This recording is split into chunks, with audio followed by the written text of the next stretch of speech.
Crimson Desert. This is one of those games that looks like something I should enjoy.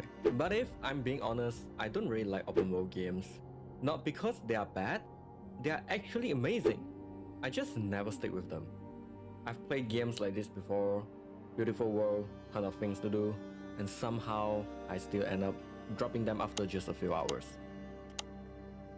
So this time, instead of just playing it, I want to see if this game can actually change my mind. The first few minutes of the game are usually where I decide if I'm going to stick with it or just quietly uninstall it a few days later. And surprisingly, Crimson Desert didn't waste much time. The movement feels smooth and the world looked incredible, and for once I was actually paying attention. But I've been here before. A lot of open world games start strong and then slowly turn into something that feels more like a chore than an adventure. So at this point, I wasn't convinced yet. I was just interested. And then the game made its first move. Out of nowhere, we get ambushed by a faction called the Black Bears.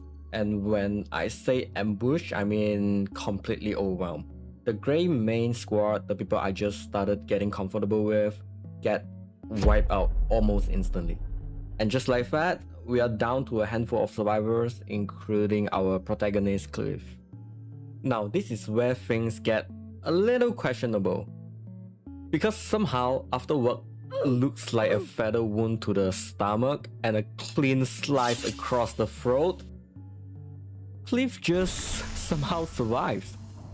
He's back on his feet and ready to kick some ass again. I mean, I knew this was a game, but that is some insane survivability right there. Anyway, after we get ambushed by the Black Bears, we get pulled out of a river by this random guy who apparently just think that, hey, I'm a good person, I guess I'll just save this pitiful guy who is somehow still alive with a body full of holes. After what is very clearly the developer's way of saying, hey, look at how nice our game is, we finally arrive at the first main city, Hernand.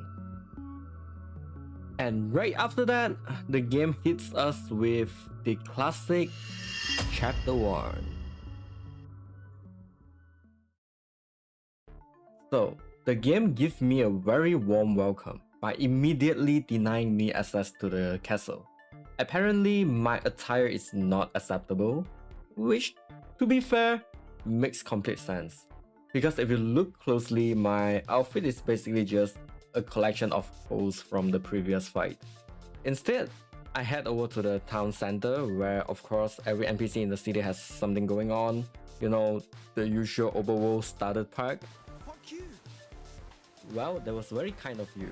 Have a nice day. I can work every bit as well as the younger folk. And this is where I learned something very important about Cliff. This man has apparently never had a drink in his life. What is water?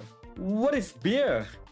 Honestly, I'm not sure if I'm playing a warrior or very dehydrated man. But jokes aside, this is clearly the game slowing things down, introducing the systems, the shop, the world, the knowledge part of the game, and probably preparing me for a lot of running around. The game then decided to introduce me to the city with a minigame against this very confident, very macho looking guy, and let's just say it wasn't exactly the toughest fight of my life. So we won, and we scammed some money out of this macho guy, and I decided to do a good deed, which is give some of them to a beggar. And in return, he basically gave me the chosen one treatment. He gave me a key, which already felt a little bit suspicious, but before I can even question it, this man, who was just sitting there looking weak and hungry, suddenly just stands up and runs away, like a completely healthy adult, just full of energy.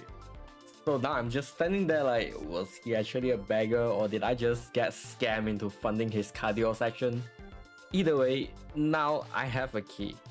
And apparently the key will lead me somewhere very important in the future.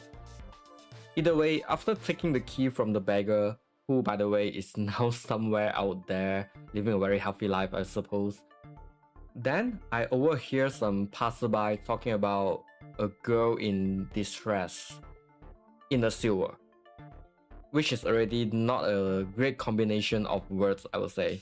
And of course, as a very kind and responsible warrior, I just have to decide to stick my nose directly into that situation, because clearly that has never gone wrong in any game ever. So we save her. She doesn't ask a lot of questions, doesn't explain anything, just look at me and goes like, "He was right about you," and then disappear. It's like the beggar. And at this point, I'm starting to see a pattern here. Just random people appear out of nowhere, say something mysterious, reward me with something, and then just poof, disappear again. So I'm get out of the sewer, trying to progress the storyline, and then it helps me to speak to a children. I believe it basically means the next quest again. And I'm not surprised that it is some problem again, and I fix it, something weird happened, and then they disappear. This time, it's a cat. Of course that is. So I go up there, rescue the cat, bring it back down, like a fully certified hero, and just like that, Harry Potter treatment again. The little girl disappeared, and I took a pendant that she left behind.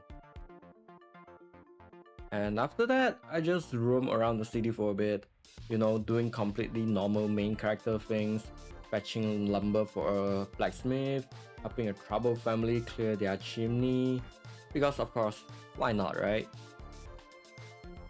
And this is exactly where open world game usually lose me. Not because there's nothing to do, but because there's too much of this. At this point, I don't even know if I'm progressing the story anymore, or just improving the city daily's operation. But after all that, I finally got something useful. A proper Hernand outfit, which basically means I'm now legally allowed to enter the castle. At the same time, I try to check the key and it somehow turns into a very nice looking key. Not sure what it signifies, but well, let's go to the castle and find out, I guess. So the guard checks my outfit, gives me a very quick look, and finally lets me into the castle. So I walk in expecting, actual story progression, but I reach this door, a door that apparently nobody can open, not even the maid. And that's when I remember the very suspicious key from our very athletic beggar friends. So I use the key and the door opens.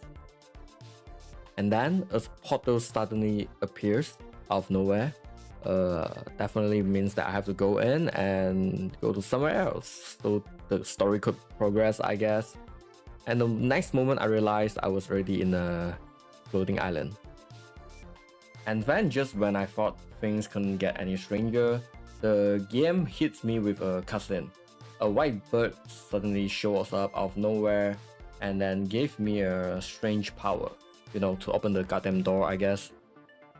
The game then introduced me to a very slow puzzle solving sections where I have to just grab the slate and try to match the line so that the power could conduct to the other side of the pipe, I guess. And then the door just opened up, just like that. But you know what? There's something very cool when I walk in. This is the effect that I found very amazing. The book just opened up, it's just like red carpet for you. And this is it when I was like, holy shit, it looks so good.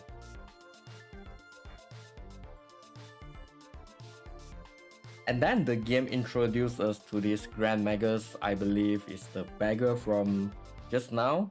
And then he explained to us like what's our role in the universe, our fate, and then blah blah blah. To be honest, at this point I still don't get what's the story about, alright? Afterward, we got sent into platforming sections, which to be honest, at this stage, my hand is sweaty as hell. because I have a very profound fear of height, and whenever I look down, I was like, holy shit. Luckily this game has something kind of precision jump, and then it makes the jumping much more tolerable, to be honest. Or else I would be so freaked out at this section for sure.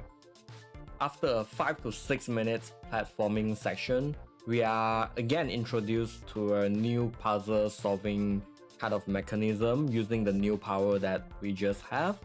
And then we solve one puzzle to the another puzzle to the another puzzle, basically.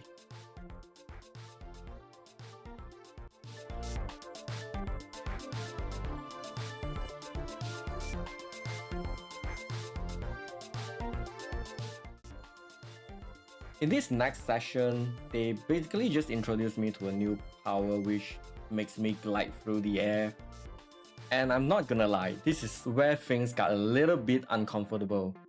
I don't know about you, but jumping off a floating island is not exactly something I'm confident about. And sure, I just got this new ability. It looks cool, it sounds safe, but it still feels like a terrible idea. And yeah, the feeling of falling was way too real in this game. Like, my brain knows it's a game, but my body is not convinced, you know? I was actually scared for a second, not Cliff, but me. So yeah, that's pretty much where I'm at right now. Not a whole lot of combat yet, but I'll say this. The movement feels very nice, and the world is huge. Like, that's so much to do. I might actually puke, kind of huge. And I can already tell there are going to be a lot of side quests, like a lot. So right now, I still can't really say if this game is going to change my mind or not. It's interesting, but I'm not fully convinced yet. So yeah, stay tuned for the next one. And you have a nice day.